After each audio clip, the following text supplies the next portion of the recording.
రసాయన భూతాన్ని అంతం చేయాలనే సంకల్పం, కడుపు నింపే నేల తల్లిని కాపాడుకోవాలనే తపన, పుట్టిన ఊరు బాగుండాలి, దున్నే మట్టి బాగుండాలి అనే తాపత్రయం వెరసి ఒక్కడితో మొదలైన సేంద్రియ పయనం ఊరు వాడను ఏకం చేసింది. రైతులను పూర్వ పద్ధతులు, పూర్వీకుల పంటలు పండించేలా చేసింది. తక్కువ పెట్టుబడులతో నాణ్యమైన పంటలను సాగు చేస్తూ తోటి వారికి ఆదర్శంగా నిలుస్తున్న ఓ ఊరి కథ మీకోసం. ఏదైనా ఓ పని చేస్తే నలుగురికి స్ఫూర్తిని కలిగించాలన్నది ఆయన ఉద్దేశం. అందుకే తానొక్కడే లాభపడదామనుకోలేదు, తనతో పాటు నలుగురి బాగు కోరాడు. అంతరించిపోయే దశకు చేరుకున్న వరి వంగడాలను అభివృద్ధి చేయటంతో పాటు రైతులకు సాగు ఖర్చులు తగ్గించాలనుకున్నారు. ఊరువాడ ఏకమయ్యారు. పూర్వీకుల పంటల సాగు చేపట్టారు. ప్రకృతి పద్ధతులు పాటిస్తూ తక్కువ పెట్టుబడితో నాణ్యమైన పంట దిగుబడిని సాధిస్తున్నారు. తోటి రైతులకు ఆదర్శంగా నిలుస్తున్నారు.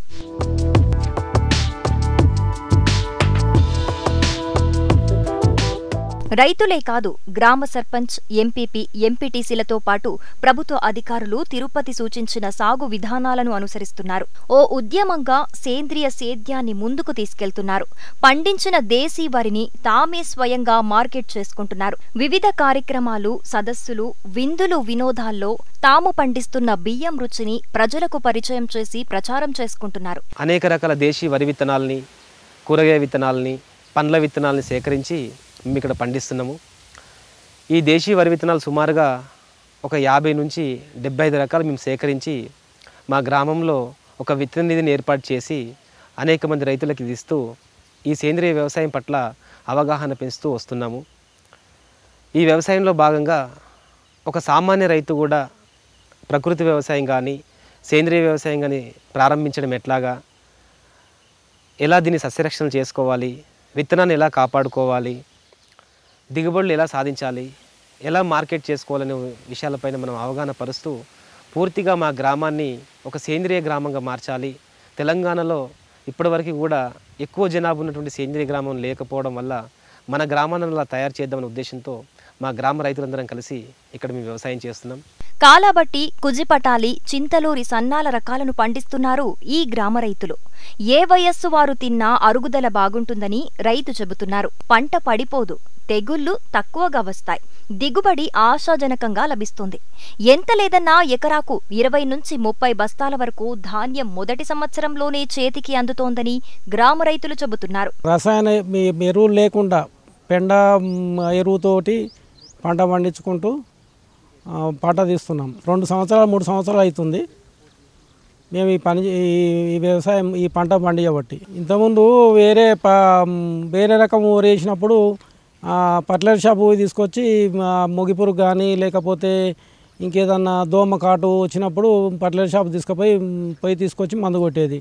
ఇప్పుడు అదే కాక మనమే మన చేతులతోనే జీవామృతం తయారు చేసుకొని మనం వాడుకుంటున్నాం కాబట్టి పురుగు కూడా కంట్రోల్ అవుతుంది. మొగిపురుగు వచ్చేది మన అదే పని చేసిన తర్వాత మళ్ళీ వారానికి ఒకసారి మన డ్రమ్లో తీసుకొని దానిలో మన శనగపిండి, ఆవుమూత్రము, 5 కిలో ఆవు పెండ తీసుకొని నేను వాడుతున్నా. 10 రోజులకు ఒకసారి కింద ఆడిన తర్వాత చల్లుతున్నా. కొద్దిగా మంచిగా పనిచేస్తుంది. తర్వాత ఈ కెమికల్తో ఉంటే దానికి దీనికి దిగుబడి కెమికల్తో దిగుబడి ఎక్కువ అవుతుంది, దీంతో దిగుబడి తక్కువ అవుతుంది. కాకపోతే 2 సంవత్సరాలు 3 సంవత్సరాల తర్వాత మరి ఇయర్ మన క్రాప్ ఎక్కువ వస్తుంటుంది. కాకపోతే ఇప్పుడు మనం అట్లా క్రాప్ వస్తే మనం బాధపడదు. చిన్నగా 5 గుంటలు స్టార్ట్ అయిన తర్వాత మెల్లమెల్ల 10 గుంటలు, తర్వాత 20 గుంటలు ఇట్లా స్టార్ట్ చేసుకుని వస్తే మన భూమి బాగుపడుతుంది, మనం బాగుపడతాము. మరి గతంలో కూడా మేము 10 గుంటల్లో 10 గుంటల్లో ఇదే పొలం మాది. ఇది మేము బేసిక్గా ఏంటంటే ఇటువంటి జీవామృతాలు కూడా సేంద్రియ ఎరువులు అంటే రసాయనాలు లేకుండా సిద్ధమైన ఎరువులు వాడకుండా కానీ కొత్తగా పొలం వచ్చి పంటకు ముందే దాంట్లో ఒక ట్రాక్టర్ పెండ వేసి మేము ఒక 3 క్వింటాల ధాన్యాన్ని అందులో నుంచి తీయడం జరిగింది. ఇప్పుడు మీరు చూస్తున్న పంట ఇది కాలాబట్టి రకానికి చెందింది. ఇందులో అత్యధిక పీచు పదార్థం కలిగి గ్లైసెమిక్ ఇండెక్స్ ఎక్కువ ఉండడం వల్ల క్యాన్సర్ పేషెంట్లకు కానీ డయాబెటిక్ పేషెంట్లకు కానీ ఇది ఆరోగ్యకరంగా ఉపయోగకరంగా ఉంటుందని చెప్పి భావించి నేను ఈ పంట వేయడం జరుగుతుంది. మరి ఈ పంట వల్ల నేను గతంలో సంవత్సరం క్రితం నేను ఇదే పొలంలో 10 గుంటల్లో సాగు చేస్తే 3 క్వింటాల ధాన్యానికి దాదాపుగా 60,000 లాభాన్ని నేను 60,000 రూపాయల లాభాన్ని ఆర్జించడం జరిగింది.